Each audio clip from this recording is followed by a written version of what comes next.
Yo, what's up, everybody? Lawler here, your inside source for all things Rocket League. Going to be trying some natural light in today's video because it is, again, bright out. So hopefully this doesn't get weird and the camera does its job. But we've got some exciting stuff to cover for you guys throughout this entire week. Obviously, if you guys saw yesterday's video, you know that the RLCS X Championships are going down every single day, Tuesday, Wednesday, Thursday, all the way to Sunday is going to have a ton of Rocket League. So every single day this week, all the way up until Monday, is going to be a recap because there's just so much Rocket League happening in just that short amount of time. So today's video, we're going to be breaking down what happened in the quarterfinals, the upper and the lower quarterfinals for both North America and Europe.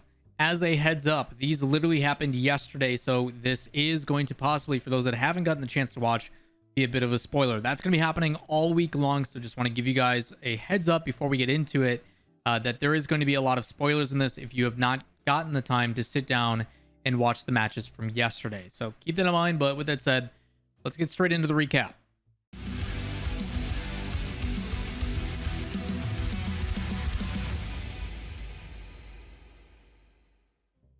So as a quick iteration of what went down yesterday was the quarterfinals of North America and Europe in the page playoff system of the RLCS X Championships. For those that don't know what that means, I highly recommend go check out yesterday's video. It will be linked somewhere up top or somewhere down below so you guys can follow along with the format. We had 4 best of sets that are in a best of 5 series. If that doesn't make sense, I'll try to explain it when we get into this. But ultimately, there is 8 teams we're going to be focused on. Match number 1 was Solary versus Team Queso. Match number 2 was Blokes versus Guild.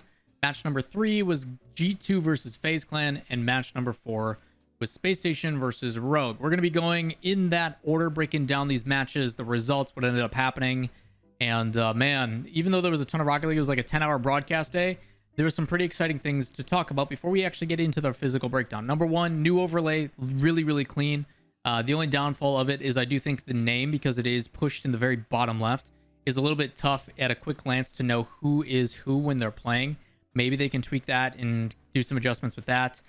Player banners are completely gone. That is no longer part of the overlay. So that's kind of weird that that's just now gone, which is kind of a weird feeling. It feels like a new era in Rocket League. And then this new format, I think, is a little bit excessive, but it is very exciting. And for what feels like the first time in forever, there's actually things on the line. Tangible, if you lose, you go home. This is it. Everything matters right now kind of feeling in these matches, which just makes it amazing. So with that said, let's talk about the one that I think did it better than anything else. I didn't know if any match was going to top this one for the day, but it started off with a banger. We had Solary versus Queso, and this one was just wild. If you guys end up wanting to follow along with this, you can check it out in Wikipedia down below. Otherwise, we'll have it displayed somewhere in this area. But ultimately, you got Solary versus Team Queso. This is your 5 and 6 seed battling it out to see who will go and play the loser of Blokes and Guild.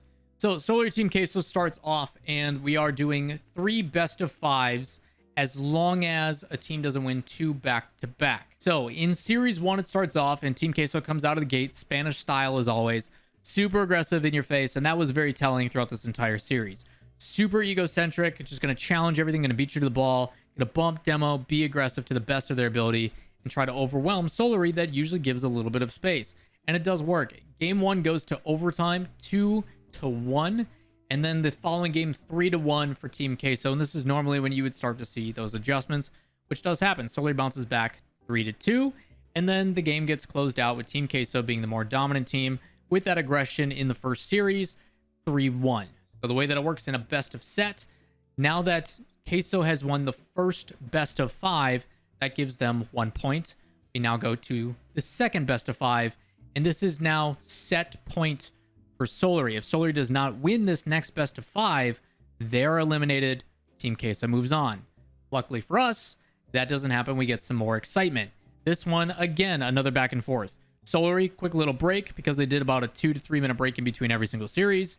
Comes back rejuvenated, and people just stopped caring about defense at this point. This was just a bloodbath where teams super aggressive, pushing as heavily as they can, and you get 6-3 for Team Queso.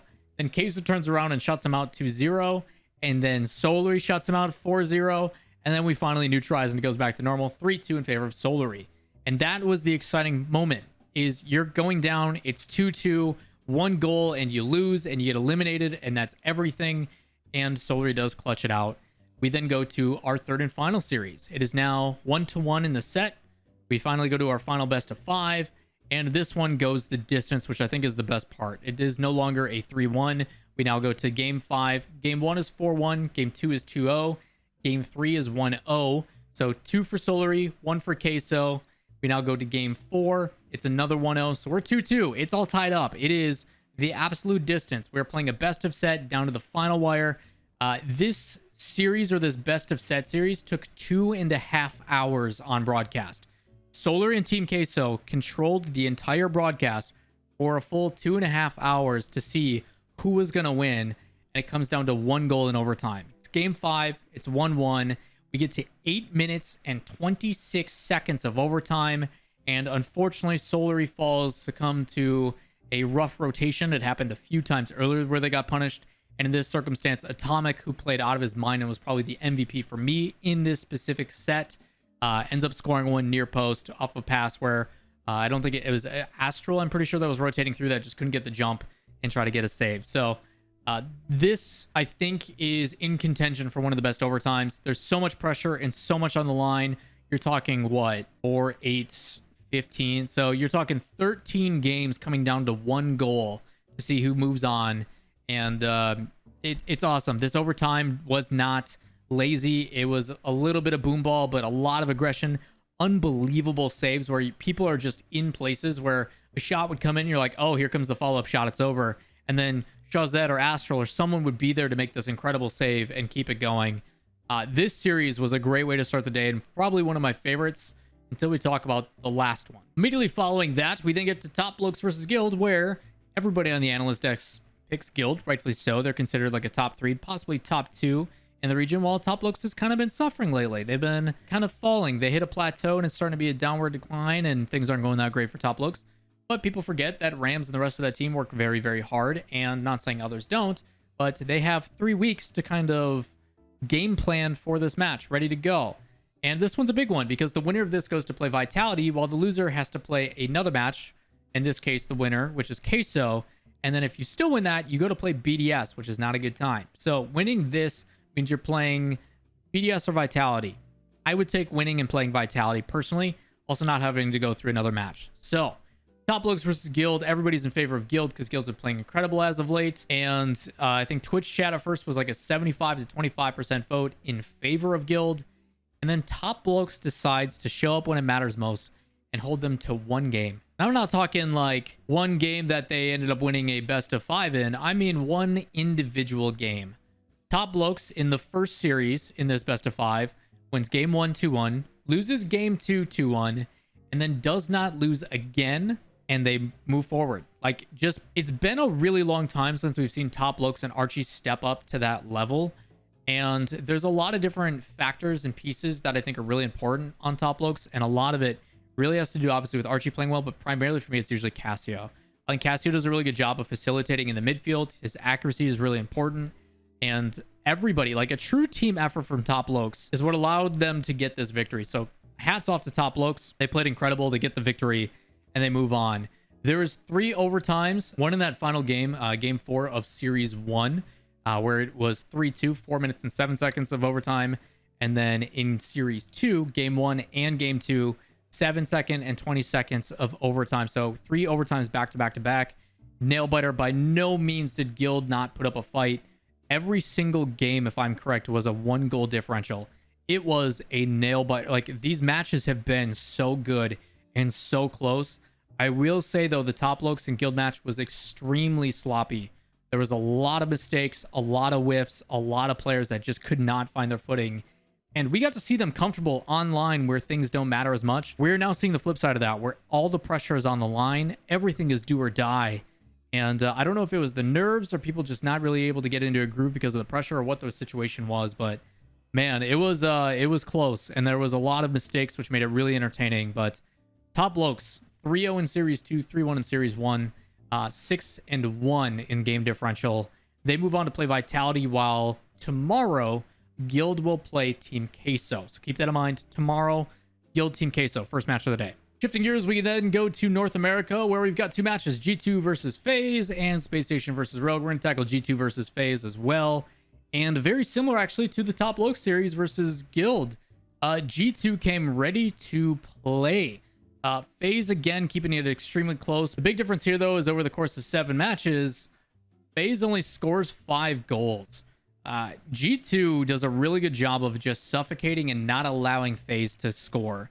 And this is what's really exciting, I think, to me about these matches in general, is when teams have a very long time to really sit down and focus on their opponent and see what it is that they are going to be attempting. You really get to see and utilize what the coach's importance and impact is.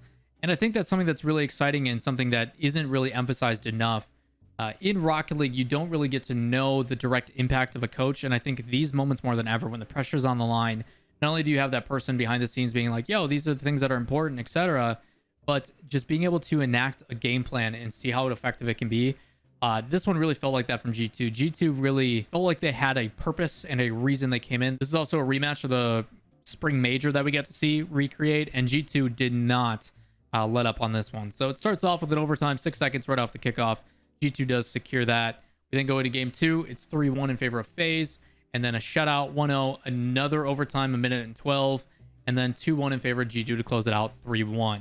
And it was very telling that even though Faze was putting up a really good fight and there was still threat from whether it be Gyro, AJ, or Illusion, because they all obviously have a big moments throughout this series, G2's ability to really shut things down. Also, it's getting very dark in my room. Let me turn on my lights. And daytime. So like I was saying, even though there was multiple threats from Faze, G2 did a really good job of just enacting what they wanted to accomplish. And whether it be Drees, and I think that's the most commendable thing, is that Drees, obviously being a rookie, this is the most pressure he's ever felt, does really step up to the plate. I don't know what it is about these young kids coming into Rocket League that just do not feel consequence. They don't feel pressure.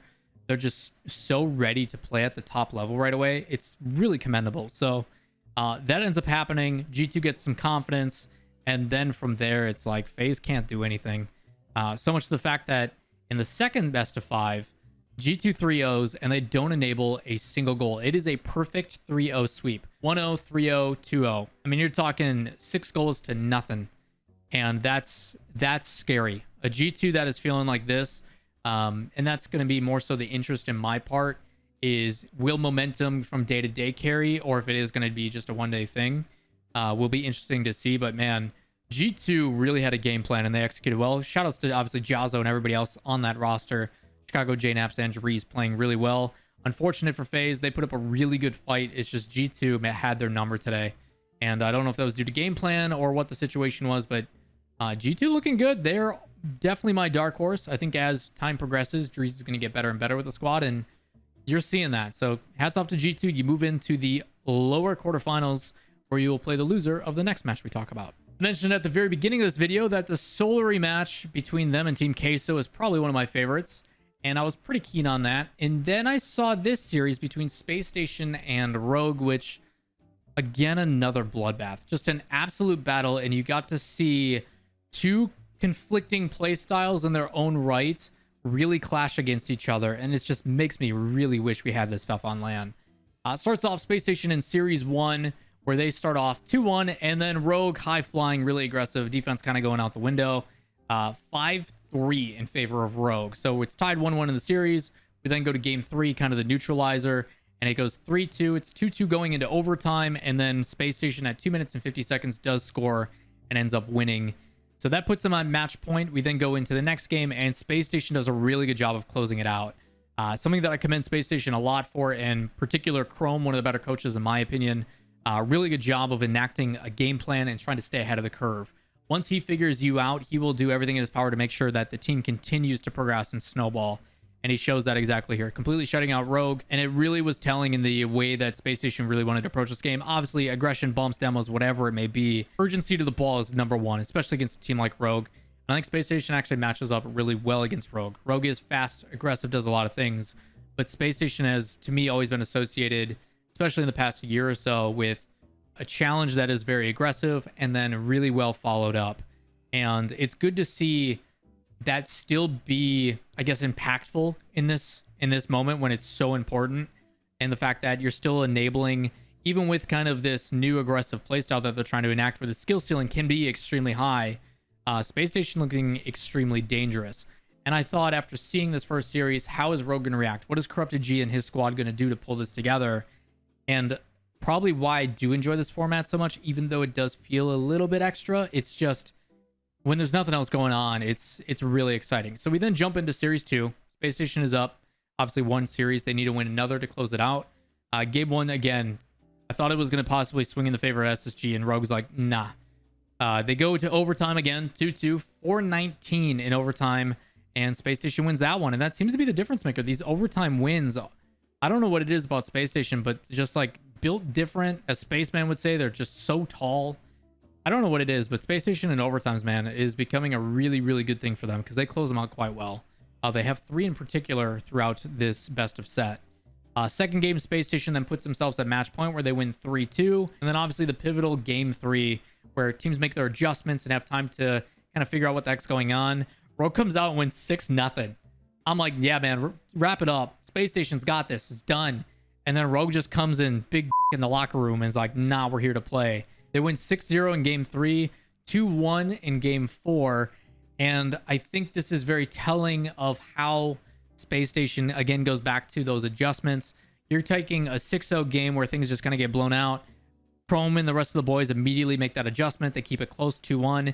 And then game 3, or the next one, which is kind of like game 4, game 5, it kind of neutralizes. Everybody's figured out all the tricks of the trade. It just comes down to individual performances. And in this one, really well played and finished by Space Station. It's another overtime, 34 seconds.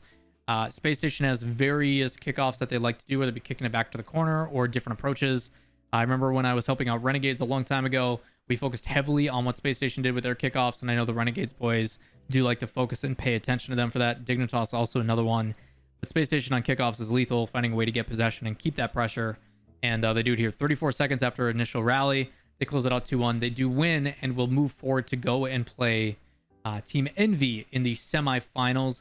That will be on the 18th of June. Because Rogue ends up losing after that, and they do get technically swept in the set, which is really weird to think about. They do put up a valiant effort. They drop down and now will be placing and playing against a very hot G2. Unfortunately for FaZe Clan, they are eliminated. Unfortunately for Solary, they're also eliminated. But those are your 4 matches that went down. It was a 10-hour broadcast. I highly recommend, if any of these matches sound enticing, go back and watch them. It is really exciting to see. We also saw like a tri-cast for the first time on RLCS, I think in the Solary Queso match. And then Jorby disappeared because something went down with his internet. And then Turtle popped in and there was some craziness. But yeah, a lot of Rocket League went down. Some pretty cool things. Some one-on-one interviews and some head-to-head interviews and stuff. It looks like they're trying to incorporate some of that LAN love into these events. A lot of extra post-production stuff, which is cool. So hats off to RL Esports. They're trying to do what they can. This is the longest day that it's going to be. The next day tomorrow will be a couple matches with a show match.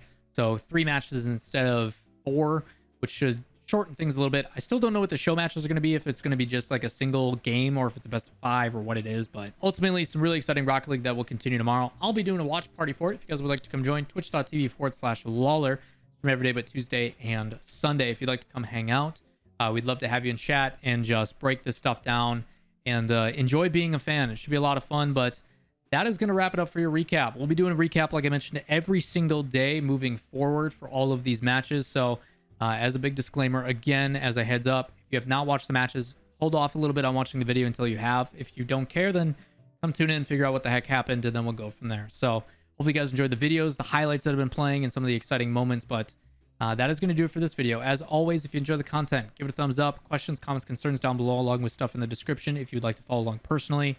And while you guys are down there, if you enjoy the content, hit subscribe, turn on notifications so we can see you in the next video. Peace.